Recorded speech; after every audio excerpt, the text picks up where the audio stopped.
Om Namo Bhagavate Vasudevaya.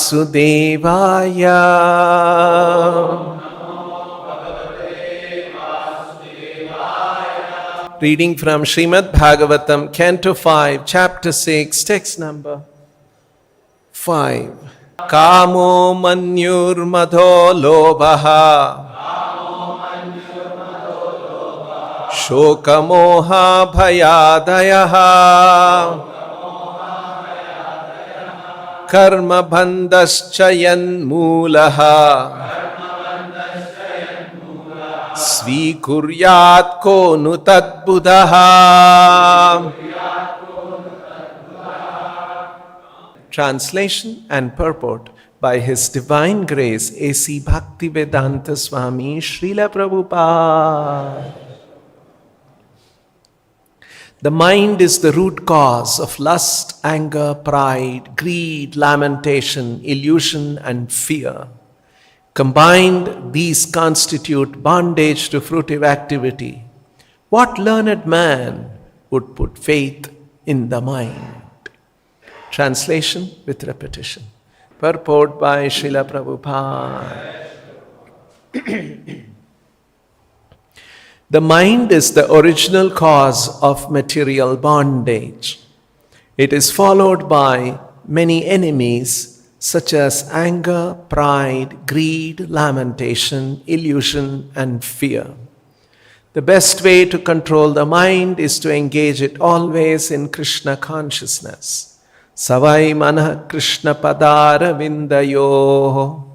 Since the followers of the mind bring about material bondage, we should be very careful not to trust the mind. Thus ends the Bhaktivedanta purport.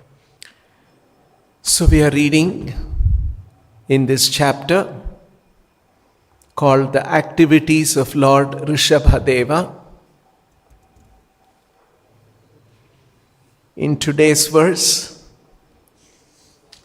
these verses are Tatha Choktam Shri Rishiruvacha, spoken by Shukadev Goswami. And in today's verse, he's describing. In the previous verse, Shukadev Goswami spoke about enemies. Nityam radhati kamasya chidram tam anuye arayaha. Yoginaha krita maitrasya patyur jayeva pumschali. An unchaste woman is very easily carried away by paramours. And it sometimes happens that her husband is violently killed by her paramours. If the yogi gives his mind a chance and does not restrain it, his mind will give facility to enemies. Arayaha, Ari, to Ye arayaha, chidram tam anu ye arayaha, to enemies like lust, anger, and greed, and they will doubtlessly kill the yogi. So, in this verse, Shukadev Goswami is elaborating who are the enemies. The enemies of the living entity. And so they are Kama, Manyuhu, Madaha, Lobha, Shoka, Moha, Bhaya, Adayaha, etc. Karma bandhascha yan mulaha. And they become, and mind, which is a repository of all this, becomes the cause of material bondage. Karma bandhaha. And hence, Shukadev Goswami is asking, Svikuryat kaha anu tat buddhaha. Buddhaha kaha svikuryat. Kaha buddhaha svikuryat. Tat svikuryat. Who is that learned person? Kaha buddhaha. Tat svikuryat. That mind who will accept and make friendship with that mind? He's asking the question. So, these are important instructions for us as devotees practicing Krishna consciousness. We want to be fixed up in devotion, in our sadhana, and the biggest problem is our flickering mind. And how to control the mind, how to be fixed up, this is important. So the Shastra, the verses of the Bhagavatam and the explanations given by Srila Prabhupada are to inspire us.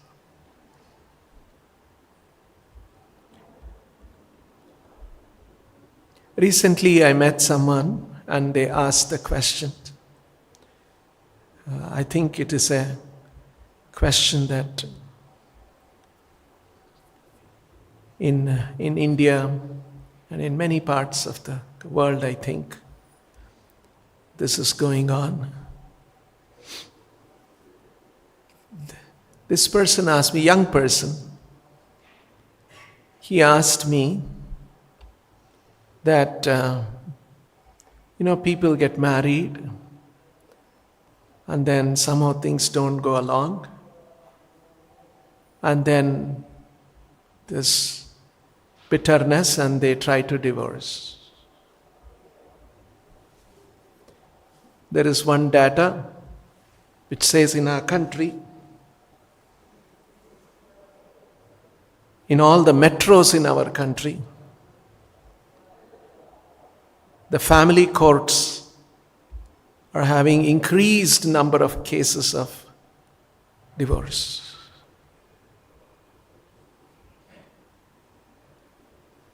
So this man asked the question, so it looks like the institution of marriage has failed and we have to do away with it. I think it's an old idea. It's not working out. We should give up that idea in the society. We should try other methods. That's why, all the new ideas they keep trying out. So he asked me, as a good person he was, what do our Sanatan Dharma say about it?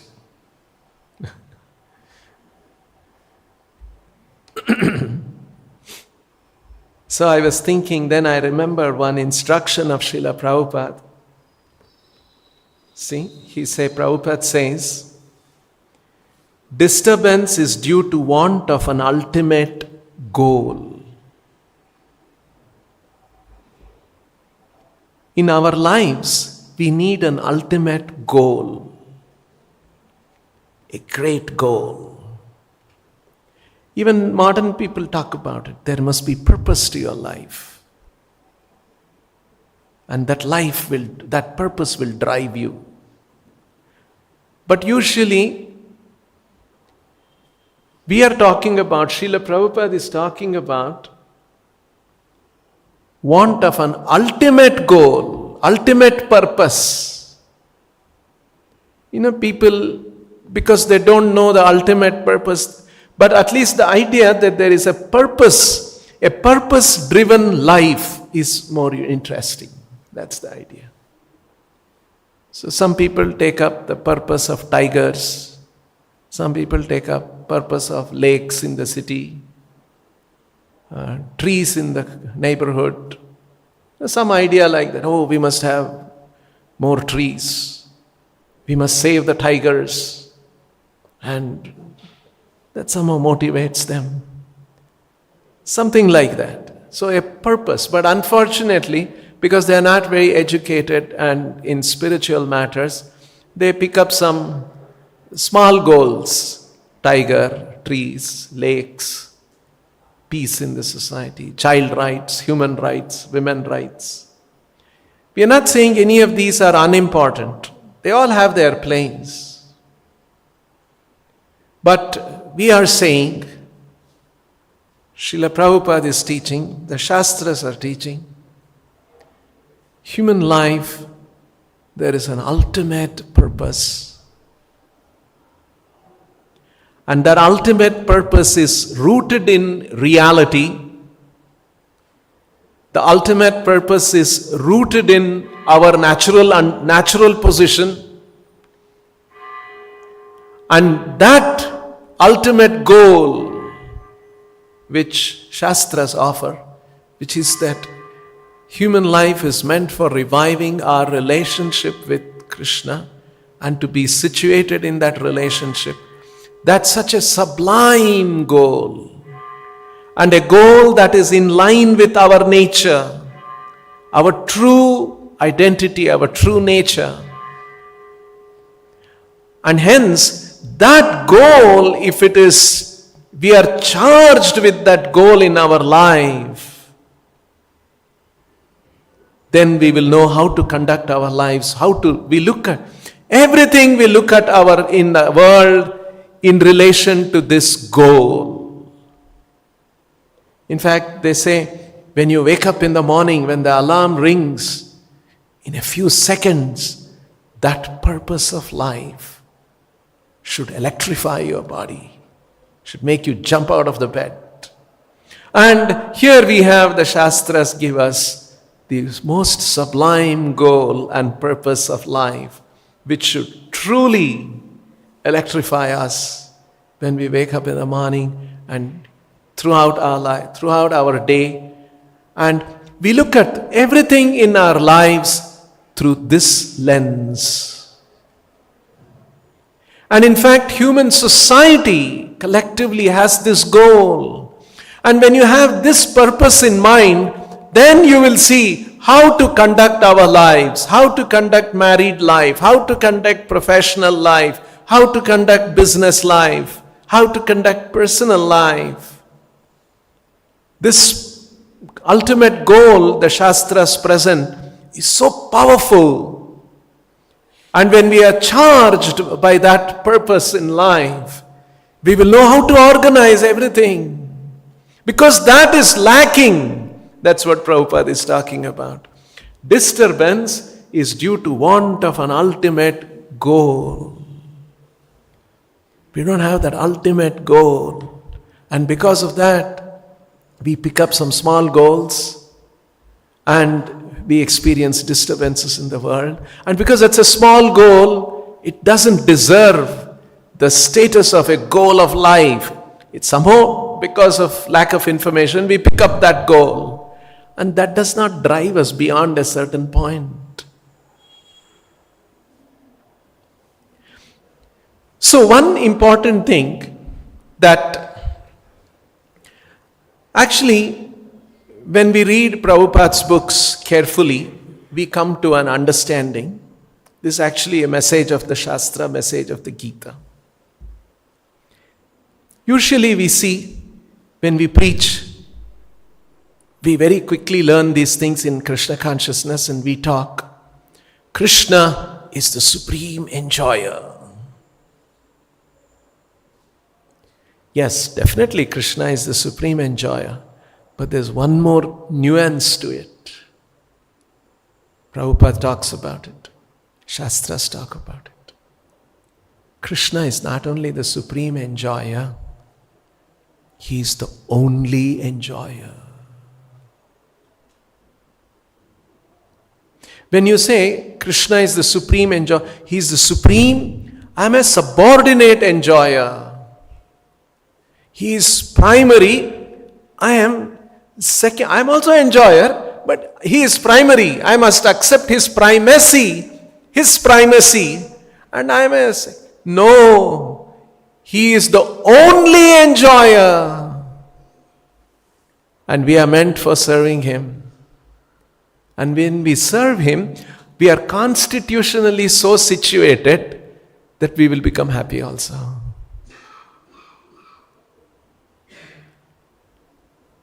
So, Krishna is the only enjoyer. Are we ready to accept that? This is the question. You see? I'll read this verse.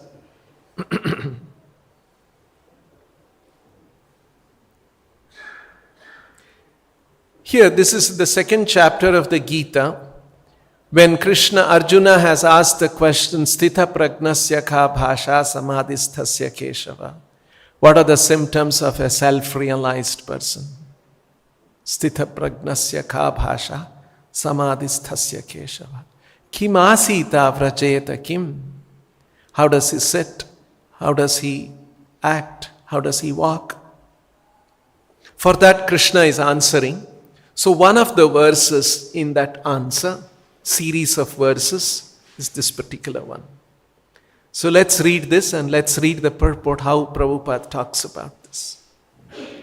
Krishna is saying, Nasti buddhir ayuktasya, na chayuktasya bhavana, na cha bhavayataha shantir, ashantasya kutaha sukham. Krishna has used the word Nasti buddhir ayuktasya. When the buddhihi ayuktaha na ayuktaha asti. When the intelligence is not yuktaha, na yuktasya. Ayuktasya, na ayuktasya buddhir asti. When the mind is not ayuktasya. What does this word mean? Ayuktasya. Yukta means joined, connected. That is the meaning. Here, ayuktasya, not joined, not connected. So, ayuktasya, Prabhupada translates, one who is not connected with Krishna consciousness. One who is not connected. Connected with whom? With Krishna, in Krishna consciousness. If one is not joined, connected, ayuktasya buddhihi na asti, if one is not, nacha ayuktasya bhavana. Ayuktasya bhavana. Bhavana. Next.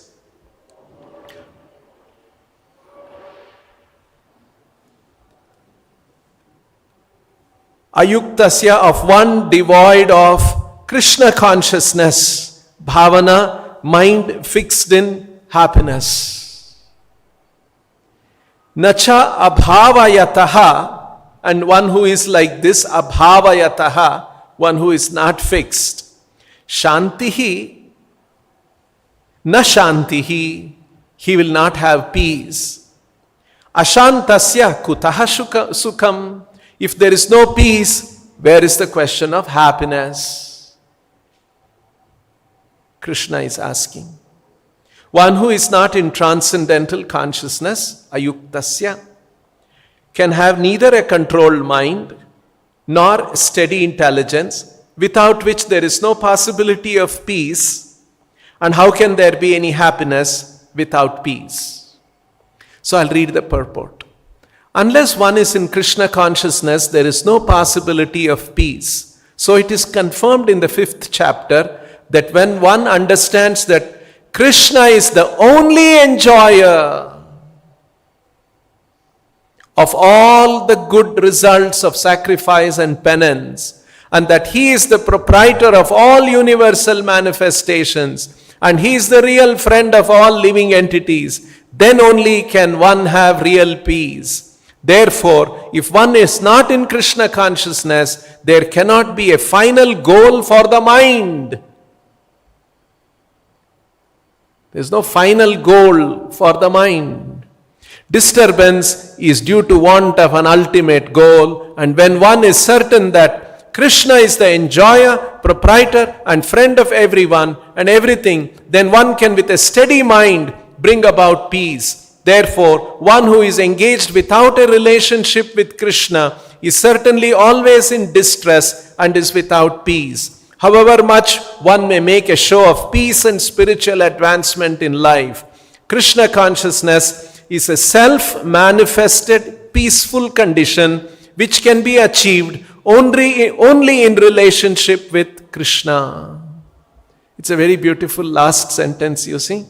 Krishna consciousness is a self-manifested peaceful condition. Krishna consciousness is a self-manifested.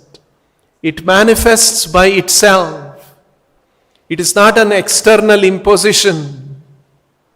It is a natural state which can be achieved only in relationship with Krishna.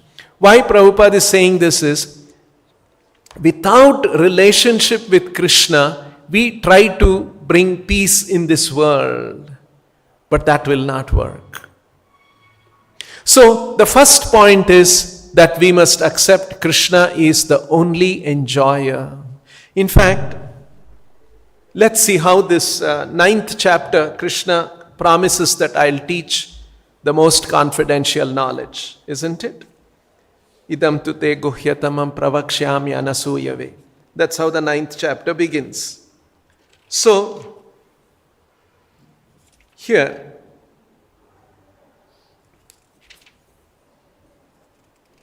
actually, let's read this verse onwards. Ananyas chintayanto mam ye jana paryupasate tesham nityabhiyuktanam yogakshema vahamyaham. Here, the word ananya, no other. Anya, other. Ananya, no other. Ananyas chintayanto mam. In other words, Krishna is actually asking undivided, exclusive focus on Him. Ananyas chintayanto mam. You see? I'll focus on Krishna and few other things also. No, Krishna is saying Ananyas chintayanto mam ye jana paryupasate. And such people who paryupasate, they worship me, properly worship me. Tesham nityabhiyuktanam. Nitya abhiyuktanam. They are always constantly engaged in me. Yogakshema vahami aham. To them, tesham aham yogakshema vahami. I, yoga and kshema. Yoga means to provide. Kshema means to protect. So I provide what they lack. I protect what they have. Yogakshema. That's why Prabhupada translates Yogakshema as to them I carry what they lack and preserve what they have. Now, after talking about Ananyas Chintayanto Mam, these people, they fully, exclusively, without any other point, they focus on me.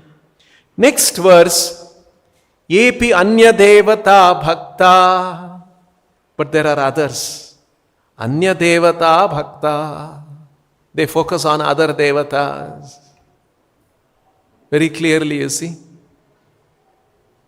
Sometimes people ask, why you say you people, Krishna, Krishna, Krishna, Krishna, always. Krishna himself is saying, Ananyas chintayanto mam. See, we are following what Krishna is saying in the Gita.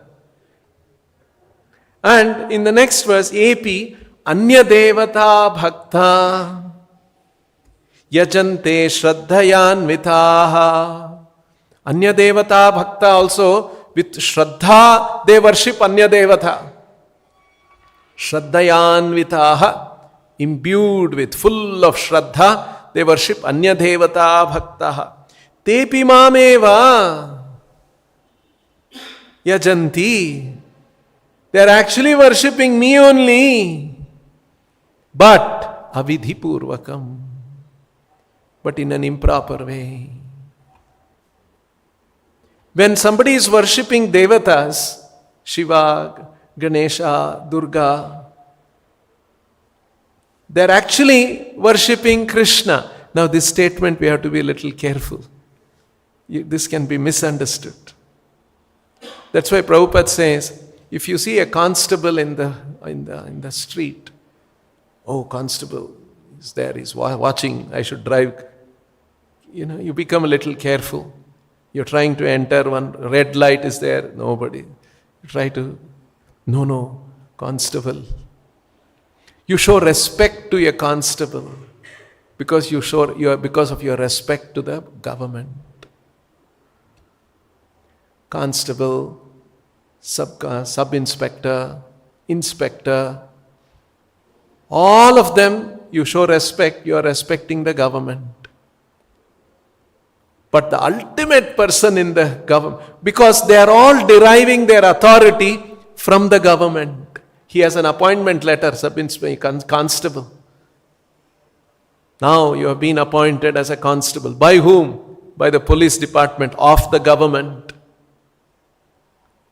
So that is why he is having that. So in the same way, Devatas have their power because it has been entrusted to them, that authority has been given to them by Krishna.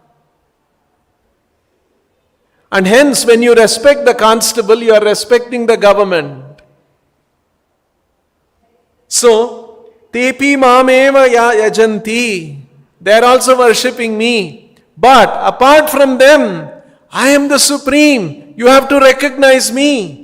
So, when they worship only the Devatas, Anya Devataha, Shraddhayanvitaha, Yajante, Tepi Mameva Kaunteya Yajanti, they are actually respecting me because I am the one who has given the power to the Devatas. In that sense. But what I expect you to do is Ananyas Chintayanto Mam.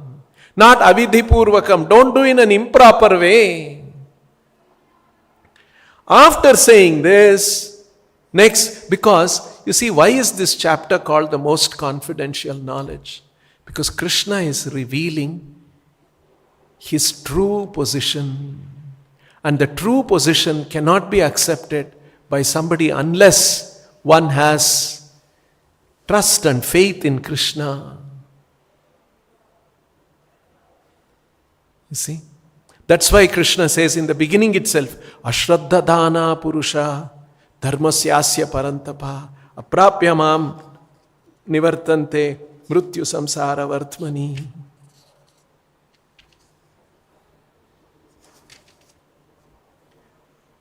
Third verse in the 9th chapter. I'm going to tell you the most confidential knowledge, but this knowledge is most confidential, but you have to accept it with faith. If you don't have faith, you will not benefit by reading this chapter. So that is the qualification to unravel the most confidential knowledge given in this chapter. One who is ready to accept, these are Krishna's statements and I must accept it.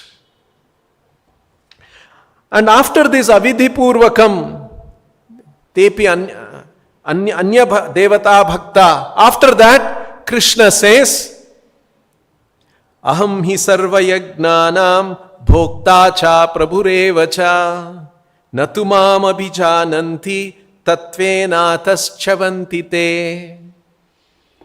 See the translation of Prabhupada. I am the only enjoyer. Only enjoyer.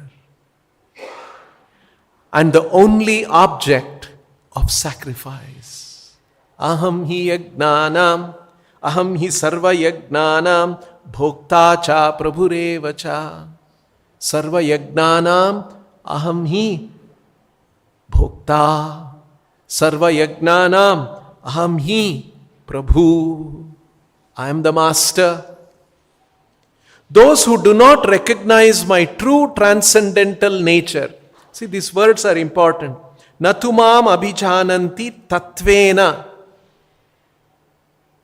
Na abhijananti. Those who do not know this, those who do not accept this, those who do not recognize this, abhijananti means to all of these kind of its senses there. To know, to recognize, to accept.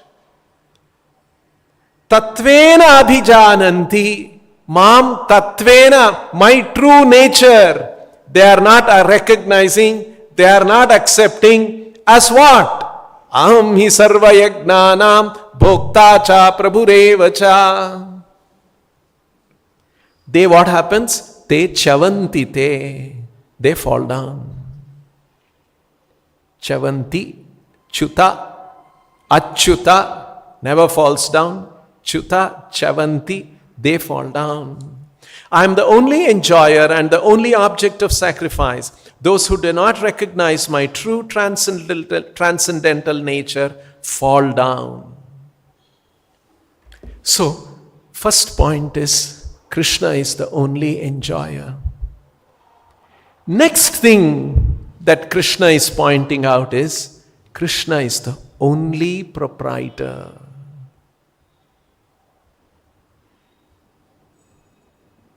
It is not that Krishna is a major proprietor and I am he's a 90% proprietor, I am 10% proprietor. Like in a company they have, he's a 90% shareholder. I am a 10% shareholder. Krishna is 90% owner. I am also small owner, he is the big owner. He is, sometimes we may say he is the biggest owner. I am a small owner, he is the big.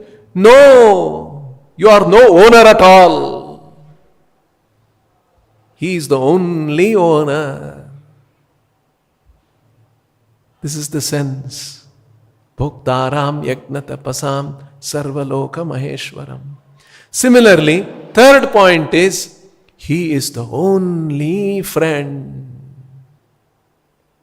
Not that he is a great friend, I am a small friend. He is the only enjoyer. He is the only proprietor. He is the only friend of all. This is Krishna's position. Generally, human society, what we do, what happens in human society is, they recognize Krishna is the enjoyer and I am a small enjoyer. I am a small proprietor, I am a small friend, and hence, when somebody practices religion with this mentality, that kind of religion is called karma kanda. He is big, he is a big master, he is a big enjoyer, I am small enjoyer, and so I need his blessings for my small enjoyment, and so I can pursue my small enjoyment. But I should remember, for my small enjoyment, I need his blessing. Without his blessing, I cannot get my small enjoyment. You see, this leads to karma kanda religion, which is good, better than no religion at all. That is why 95% of the world, or even more, 98% of the world follows karma kanda religion. They recognize I am also enjoyer, but God is supreme. I need his blessing for my enjoyment. So I also want to enjoy. But what the Bhagavatam is pointing out, what Bhagavad Gita is teaching is to understand the true purpose. That is why the Bhagavad Gita is called the science of God. To understand he is the only enjoyer, not us. We have to serve him. He is the only proprietor, not us. Not that he's a big proprietor, I am a small proprietor. He is a big friend of everybody, I am a small friend. He is Suhridam Sarvabhutanam, big time. I am small time, so I also have to take care of so many things. He is the only one. Now, I'll read a few verses from Prabhupada's teachings, which point out this.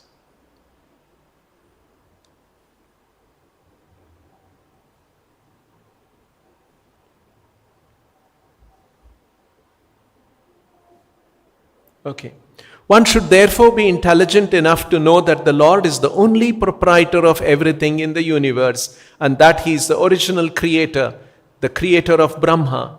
In the 11th chapter of the Lord is addressed as Prapitamaha, because Brahma is addressed as Pitamaha, the grandfather, and he is the creator of the grandfather. So one should claim. So no one should claim to be the proprietor of anything. One should accept only things which are set aside for him by the Lord as his quota for his maintenance. You see, the only proprietor. There is a verse in the Bhagavatam. Jagadadhara Loka Ekanatha, the only proprietor of all the planetary systems. Sarva Ishvara, supreme controller. Lakshmi Natha, the husband of the goddess of fortune. O Supreme Personality of Godhead, O Narayana, O Vasudeva, original person, O most exalted person, supreme experience, welfare, O O Supreme Benediction, supremely merciful. The sole proprietor of all planetary systems. Only proprietor.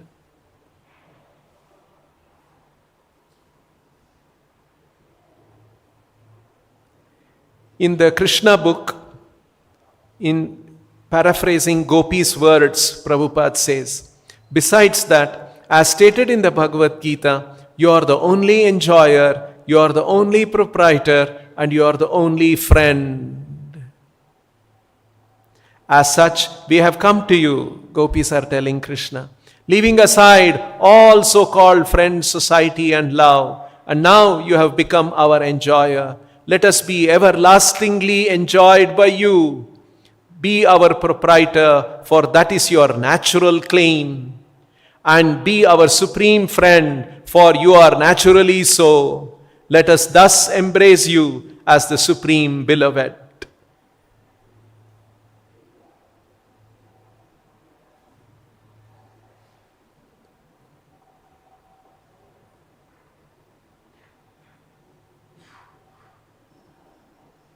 So, like this, you can search in the Veda base and you will find many references, both the Vedic literatures and Srila Prabhupada's commentary purports. We will find this. So, we have to accept that Krishna is the only enjoyer, Krishna is the only proprietor, Krishna is the only friend. Now, when we say Krishna is the only friend, what about all of us? How do we relate? Prabhupada says, when we accept that Krishna is the supreme friend, is the only, not only the supreme friend, he is the only friend, then because Krishna is connected to everybody, we also get related to him, to everyone. But our relationship is in terms of his relationship. That's why the example Prabhupada gives, a woman gets married to a man. Now immediately the man's father becomes related to her as father-in-law. The man's mother becomes related to her as mother-in-law. The man's nephew, that nephew will call him uncle, and soon after marriage that nephew will call auntie. How did she become the aunt of that young nephew? Because she got married to the man. One connection she establishes with her husband, immediately her relationship gets defined with everyone connected with the husband. Whole family gets connected. Isn't it such a beautiful example? If we connect with Krishna, because Krishna is connected, anybody unconnected to Krishna is there? No one. This is the beauty of Krishna consciousness. So, this understanding.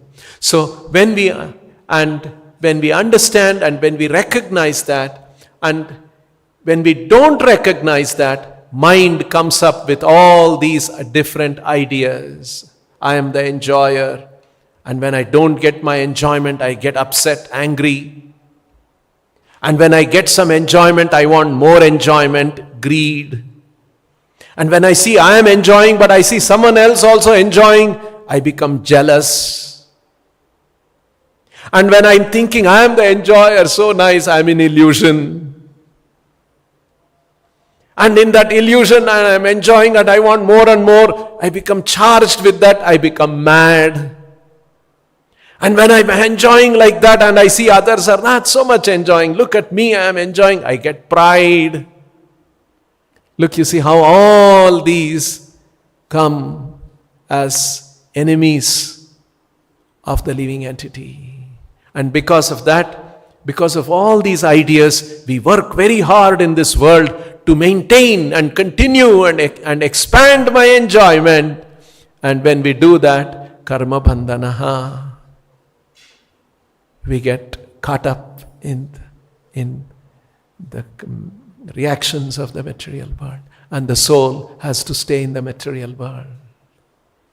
That is why Buddha, one who is enlightened, knows this and does not put his faith in the mind and keeps the mind always in control. That's the message of this verse of the Bhagavata. We'll stop here. Grantaraj Srimad Bhagavatam ki, Srila Prabhupada ki.